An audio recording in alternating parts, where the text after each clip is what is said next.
what it is. Whoa, Ktsu again. That's the second one. But I swear, this one's like for the gacha history books, dude. I really think it's kind of a matter of life and death for gacha games. And there's a reason why everybody's been kind of saying the same thing. And as if continuing a trend, the problem is still Star Rail. I guess the insane power creep and, you know, the Eidolon character checks weren't enough of a problem. No, they had to come up with this. And guys, I swear I'm not a leak channel. It's just, I want to talk about things that do matter to me. And it just so happens that the most recent things, we got them from leaks. It is what it is. But the reason why me and a lot of other content creators are screaming out at the top of the buildings about this and saying that Castorice is going to be the end of gacha games as we know it is because of the new passive that comes with her. And if you don't know, let me fill you in. This comes from Razor on Twitter, and it says, Sanctuary of the Lunar Cocoon. After obtaining Castorice, or when Castorice is in the current team, receive the following effect. In battle, when an ally or character receives a killing blow, all allies that received a killing blow in this action enter the Lunar Cocoon state. Characters in Lunar Cocoon delay becoming downed and can take one action normally. After the action, if they receive healing or have a shield before their next turn, I guess they don't like Fushuan anymore, Lunar Cocoon is removed. Otherwise, they will be downed immediately. This effect can be triggered one time per battle. TLDR, if you have Castorice just sitting in your account, not even in the team, you will have the effect of Lunar Cocoon in battle. And this has to be a joke. Now, I don't really like to be that guy who's like, look at me, look at my gacha accolades here. But I've played gacha games ever since 2017, like starting with Final Fantasy Brave Exvius, Fire Emblem Heroes, FGO, Grand Blue, Azure Lane, E7, freaking the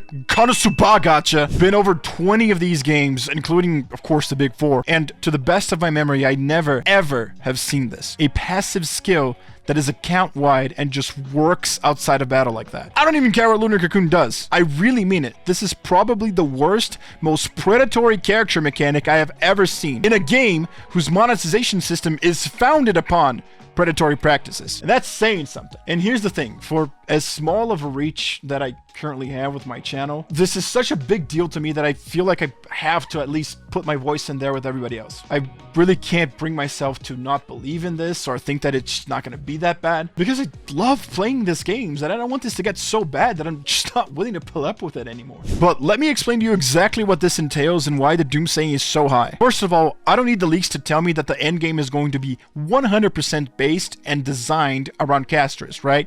That's a given. However, since she now gives an account-wide buff, you better bet your ass that that's going to 100% be taken into consideration when designing the endgame. And the same will happen for every other character that comes out later. This choice goes against everything that the game stands for. All the endgame, and dare I say even the normal story scenario quests, is balanced around characters doing their thing in the teams they are currently in. Every single endgame mode in Star Rail is designed with the fact that the player needs to assemble 2 teams. So you would always have one phase of the encounter that was obviously designed for the new limited character to win. And honestly, that's fine, like as long as you make it possible for people to clear with other strategies. And then in the other phase, you could just get creative, man. That's it. That was it. But now you can severely punish players who don't pull unlimited characters because that character will make a difference even in the phase they're not in. What is this? And we're just talking about a revive for now. I don't even want to get into the horror stories of future characters that they're thinking of adding attack percent, speed, and HP bonuses as account-wide passives too. Dude, I already am extremely frustrated with the HP inflation and the character checks.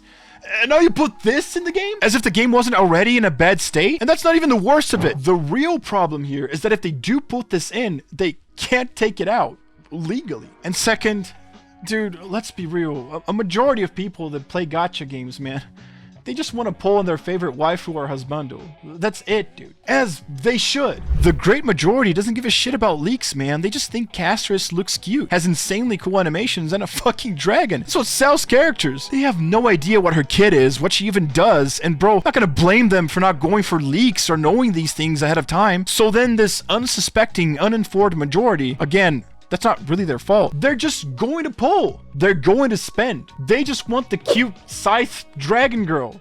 That's it. And then Castorice is gonna go on to sell millions, and you know what that sets? A precedent. Suddenly, then it's okay. Oh, the players bought it?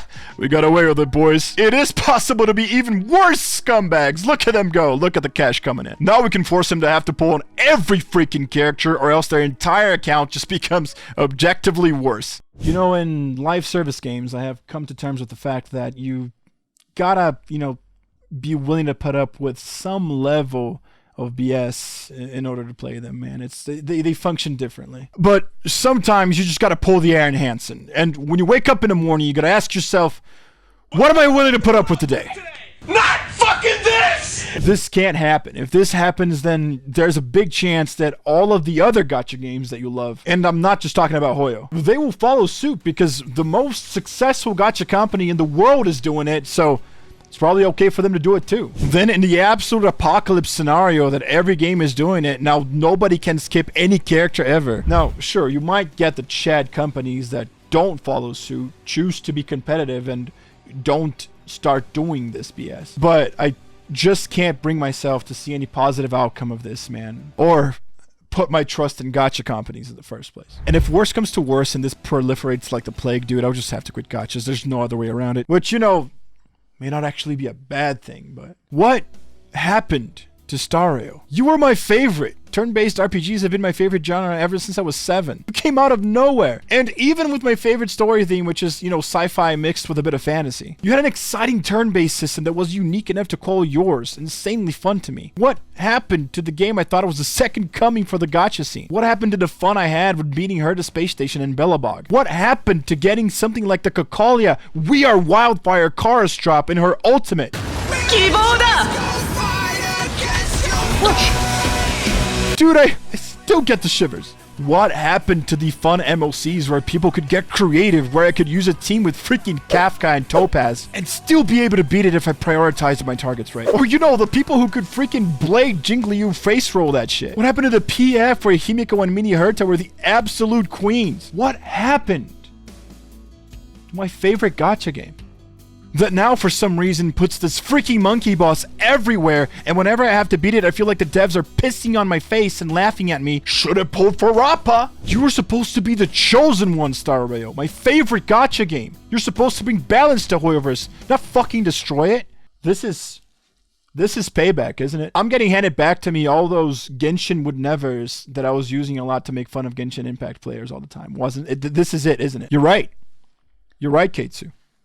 Genshin would never. At least not like this. Not even Genshin. And like, I get it. You know, same company. I guess it could have happened anywhere. But that's it, boys. I don't think I can go on. I don't think I should go on. I'm just going to make myself and you guys even more depressed. And you know what? That's not the time for that. The time is for us to do whatever we can actually do. If this is the first time you're hearing about this, this is a call to action, man. It's not just me. Every single content creator that actually gives a shit about the game and actually likes the game is calling everybody to action. This is the time that we gotta scream, we gotta bitch, we gotta moan, post in the forums, complain, do whatever we can, even if there's censorship going on, man. I don't know, man. I don't even go on Reddit. It's war, man. It really feels like it.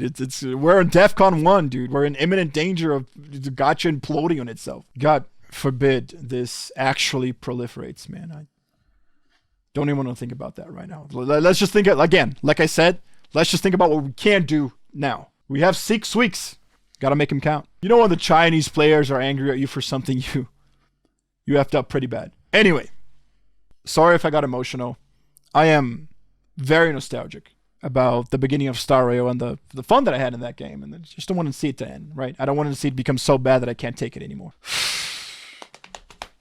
I gotta make it at least until the Fate collab. That's it. But thank you guys so much for watching until the end. If you liked the video, then please leave your boy a like and a subscribe. That really, really helps me out. But, you know, even more importantly than that, put this word out there, man. Make people aware of what's going on in the game and how bad it can be for everybody. That's it. Thank you guys all for watching. I've been your boy Ktsu, signing out.